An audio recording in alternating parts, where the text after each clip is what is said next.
रेखा सरकार निकम्मी है, वो सरकार बदलनी है। एक सीढ़ी दे न सकी जो, वो सरकार निकम्मी है। जो सरकार निकम्मी है, वो सरकार बदलनी है। जो सरकार निकम्मी है, वो सरकार बदलनी है। एक सीढ़ी दे न सकी जो, वो सरकार निकम्मी है। वो सरकार निकम्मी है, वो सरकार बदलनी है।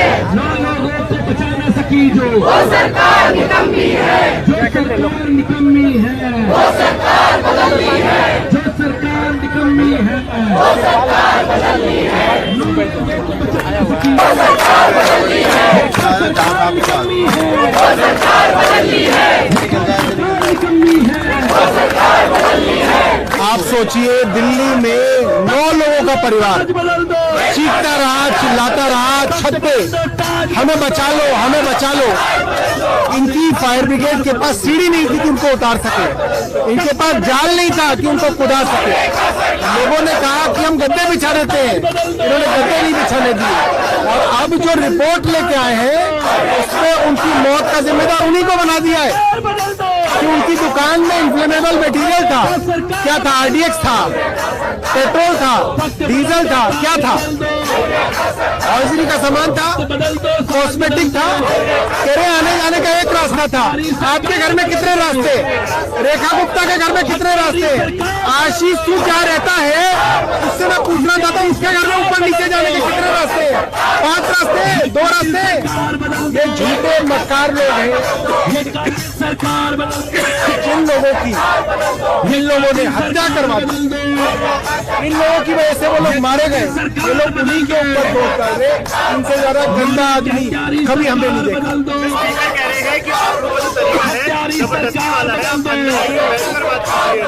ये वही स्पीकर है जो टेबल के ऊपर कूदता था। ये वही आदमी है। ये हमें तरीका सिखा रहे, हमें मत सिखाए। इनसे ज्यादा हमें पता है विधानसभा कैसे चलती है और चलाई जाती है।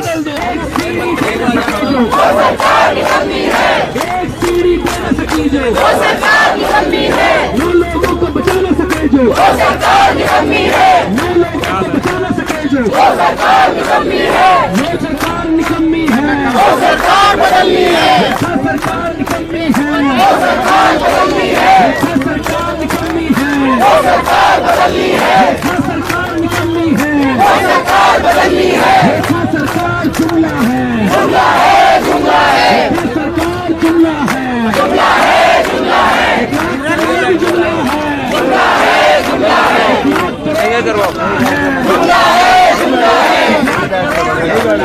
1 लाख करोड़ भी जुमला है, जुमला है, जुमला है। 1 लाख करोड़ भी जुमला है, जुमला है, जुमला है। रेखा सरकार जुमला है। जुमला है। बीजेपी दिल्ली वालों को धोखा दे रही है, उनके साथ फर्जीवाड़ा कर रही है। 1 साल पहले इसी विधानसभा में 1 लाख करोड़ का फर्जी बजट पेश किया गया था। उस 1 लाख करोड़ के फर्जी बजट से क्या बीजेपी सरकार, रेखा गुप्ता सरकार दिल्ली वालों को एक सीढ़ी नहीं दे सकी फायर ब्रिगेड की? पालम अग्निकांड में 9 लोग जल के मर गए। वो लोग जल के मर गए जो बचाए जा सकते थे। अगर फायर ब्रिगेड के पास एक भी सीढ़ी होती जो काम कर रही होती तो उन 9 लोगों की मौत नहीं होती। दिल दहलाने वाला नजारा था जब वो परिवार तीसरी मंजिल से उन्होंने अपने 3 साल के बच्चे को फेंका। सड़क पर सर फटकर उस 3 साल के बच्चे की मौत हो गई। पूरे देश ने देखा, पूरे देश ने आंसू बहाए। लेकिन ऐसी बेशरम सरकार है रेखा गुप्ता सरकार, बीजेपी सरकार, के सदन के अंदर बैठ के उस परिवार को गालियां दे रही है। शेम। पहले उनके परिवार के शोक सभा में गुंडागर्दी करते हैं, मार पिटाई करते हैं। जिस आदमी ने अपने 9 परिवारजनों को खोया उसको धमकाते हैं, और अब सदन में उस परिवार को दोषी ठहरा रही हैं। 1 लाख करोड़ का जो फर्जी बजट बीजेपी ने पेश किया, उसकी सच्चाई पूरी दिल्ली के सामने आ गई कि उस 1 लाख करोड़ के बजट में बीजेपी दिल्ली वालों को बचाने के लिए काम करती हुई सीढ़ी नहीं दे पाई। ये है भारतीय जनता पार्टी की सच्चाई। और इसीलिए क्यों रोकते हैं हमारे विधायकों को अंदर जाने से?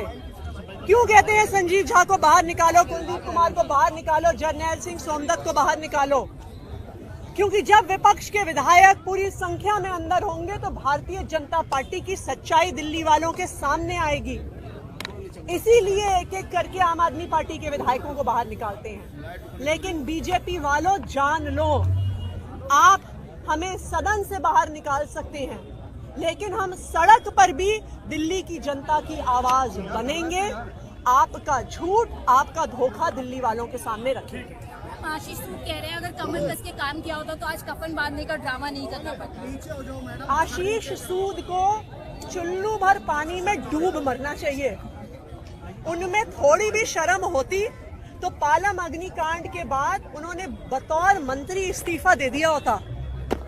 उनके पास है फायर विभाग, वो फायर विभाग जिसके पास एक काम करने वाली सीढ़ी नहीं थी। एक फायर इंजन लेट पहुंचे, एक का एक सीढ़ी नहीं, जाल नहीं, और खीर खा रहे हैं, खीर बना रहे हैं।